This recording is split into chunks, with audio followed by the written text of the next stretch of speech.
ओम शांति। आज की मुरली का सार। मीठे बच्चे, तुमने अपनी जीवन डोर एक बाप से बांधी है। तुम्हारा कनेक्शन एक से है, एक से ही तोड़ निभाना है। प्रश्न है, संगम युग पर आत्मा अपनी डोर परमात्मा के साथ जोड़ती है। इसकी रस्म अज्ञान में किस रीति से चलती आ रही है?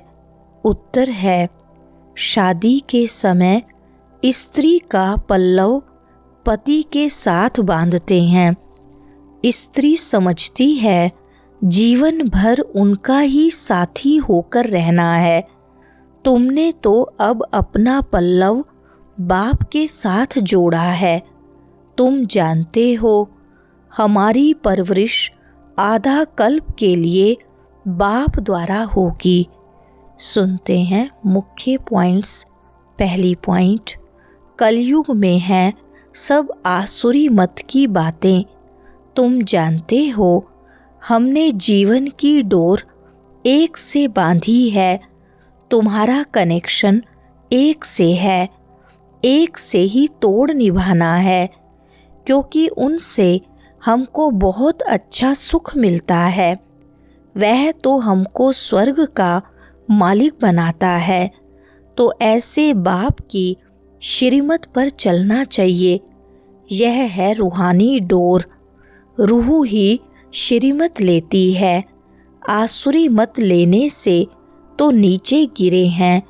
तुम जानते हो हम अपनी आत्मा की डोर परमात्मा के साथ बांधते हैं, तो हमें उनसे 21 जन्म सदा सुख का वर्षा मिलता है। दूसरी पॉइंट, यह 21 जन्मों के लिए गारंटी है। तुम्हारी कमाई कितनी जबरदस्त है, इसमें गफलत नहीं करनी चाहिए। माया गफलत बहुत कराती है। इन लक्ष्मी नारायण ने जरूर कोई से जीवन डोर बांधी जिससे 21 जन्म का वर्षा मिला। तुम आत्माओं की परमात्मा से जीवन डोर बांधी जाती है। कल्प कल्प उनकी तो गिनती नहीं। बुद्धि में बैठता है हम शिव बाबा के बने हैं, उनसे जीवन डोर बांधी है। तुम जानते हो कल्प पहले भी बांधी थी। तीसरी पॉइंट, अब शिव जयंती मनाते हैं, परंतु किसकी मनाते हैं पता नहीं है। शिव बाबा जो पतित पावन है वह जरूर संगम पर ही आएगा। यह तुम जानते हो, दुनिया नहीं जानती है। इसलिए गाया हुआ है, कोटों में कौ आदि सनातन देवी देवता धर्म प्राय लोप हो गया है और सब शास्त्र कहानियां आदि हैं। यह धर्म है ही नहीं तो जाने कैसे। भारत में शिव जयंती भी मनाते हैं, परंतु वह कब आए थे यह किसको भी पता नहीं है। श्री कृष्ण की जयंती कब और राम की जयंती कब है यह नहीं जानते। चौथी पॉइंट, तुम कहेंगे शिव बाबा ब्रह्मा द्वारा सृष्टि रचते हैं, तो ब्रह्मा साकार में जरूर चाहिए ना। बाकी विष्णु और शंकर इस समय कहाँ हैं जो तुम त्रिमूर्ति कहते हो? यह बहुत समझने की बातें हैं। त्रिमूर्ति का अर्थ ही ब्रह्मा विष्णु शंकर है। ब्रह्मा द्वारा स्थापना वह तो इस समय होती है, विष्णु द्वारा सतयुग में पालना होगी। विनाश का कार्य अंत में होना है। यह आदि सनातन देवी देवता धर्म भारत का एक ही है। पांचवी पॉइंट, सतयुग में जरूर पहले श्री कृष्ण ने जन्म लिया होगा, फिर राधे ने। श्री कृष्ण और राधे की आयु में 2-3 वर्ष का फर्क होगा। वह है बेहद का बाप, जरूर उनसे सबको वर्षा मिलना चाहिए ना।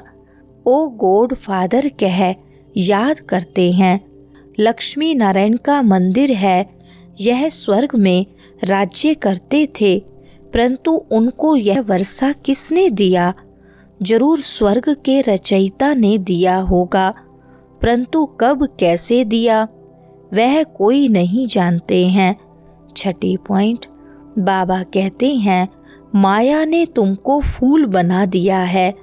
अप्रैल फूल कहते हैं ना, अभी मैं तुमको लक्ष्मी नारायण जैसा बनाने आया हूँ।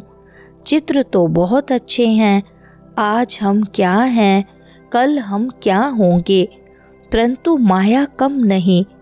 माया डोर बांधने नहीं देती, खींचातान होती है। हम बाबा को याद करते हैं, फिर पता नहीं क्या होता है, भूल जाते हैं। इसमें मेहनत है, इसलिए भारत का प्राचीन योग मशहूर है। बाप जानते हैं आधा कल्प भक्ति करके तुम थक गए हो। मीठे बच्चे, बाप तुम्हारी सब थकावट दूर करेंगे। अब भक्ति अंधियारा मार्ग पूरा होता है।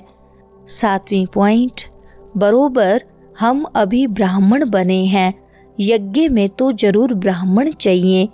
यह शिव व रुद्र का यज्ञ है, रुद्र ज्ञान यज्ञ ही कहा जाता है। श्री कृष्ण ने यज्ञ नहीं रचा, इस रुद्र ज्ञान यज्ञ से विनाश ज्वाला प्रज्वलित होती है। यह शिव बाबा का यज्ञ पतितों को पावन बनाने के लिए है।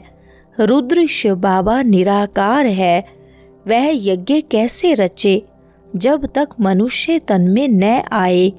मनुष्य ही यज्ञ रचते हैं, सूक्ष्म व मूल वतन में यह बातें नहीं होती।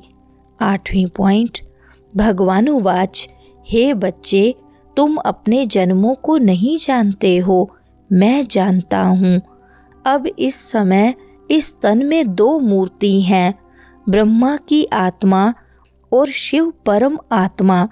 इस समय 2 मूर्ति इकट्ठी हैं, ब्रह्मा और शिव। शंकर तो कभी पार्ट में आता नहीं, बाकी विष्णु सतयुग में है। अभी तुम ब्राह्मण सो देवता बनेंगे। हम सो का अर्थ वास्तव में यह है, उन्होंने कह दिया है आत्मा सो परमात्मा, परमात्मा सो आत्मा, कितना फर्क है। 9वीं पॉइंट, सतयुग में तो यह ज्ञान ही प्राय लोप हो जाएगा। यह सब होना ड्रामा में नूंद है ना, तब तो बाप आकर स्थापना करे। अभी है संगम। बाप कहते हैं मैं कल्प कल्प कल्प के संगम युग पर आकर तुमको मनुष्य से देवता बनाता हूँ, ज्ञान यज्ञ रचता हूँ। बाकी जो हैं वह इस यज्ञ में स्वाहा हो जाने हैं। यह विनाश ज्वाला इस यज्ञ से प्रज्वलित होनी है। पति दुनिया का तो विनाश होना है, नहीं तो पावन दुनिया कैसे हो। 10वीं पॉइंट, पति दुनिया का विनाश होगा, इसमें तो खुश होना चाहिए। महाभारत की लड़ाई लगी थी जिससे स्वर्ग के गेट खुले। कहते हैं यह वही महाभारत लड़ाई है। यह तो अच्छा है, पति दुनिया खत्म हो जाएगी। पीस के लिए माथा मारने की दरकार क्या है। तुमको जो अब तीसरा नेत्र मिला है वह कोई को नहीं है। तुम बच्चों को खुश होना चाहिए। हम बेहद के बाप से फिर से वर्षा ले रहे हैं। बाबा हमने अनेक बार आपसे वर्षा लिया है। रावण ने फिर श्राप दिया। वरदान है मनन शक्ति द्वारा हर पॉइंट के अनुभवी बनने वाले सदा शक्तिशाली माया प्रूफ विघ्न प्रूफ भव। विस्तार है जैसे शरीर की शक्ति के लिए पाचन शक्ति व हजम करने की शक्ति आवश्यक है, ऐसे आत्मा को शक्तिशाली बनाने के लिए मनन शक्ति चाहिए। मनन शक्ति द्वारा अनुभव स्वरूप हो जाना यही सबसे बड़े ते बड़ी शक्ति है। ऐसे अनुभवी कभी धोखा नहीं खा सकते। सुनी सुनाई बातों में विचलित नहीं हो सकते। अनुभवी सदा संपन्न रहते हैं। वह सदा शक्तिशाली, माया प्रूफ, विघ्न प्रूफ बन जाते हैं। स्लोगन है, खुशी का खजाना सदा साथ रहे तो बाकी सब खजाने स्वतः आ जाएंगे। अच्छा, ओम शांति।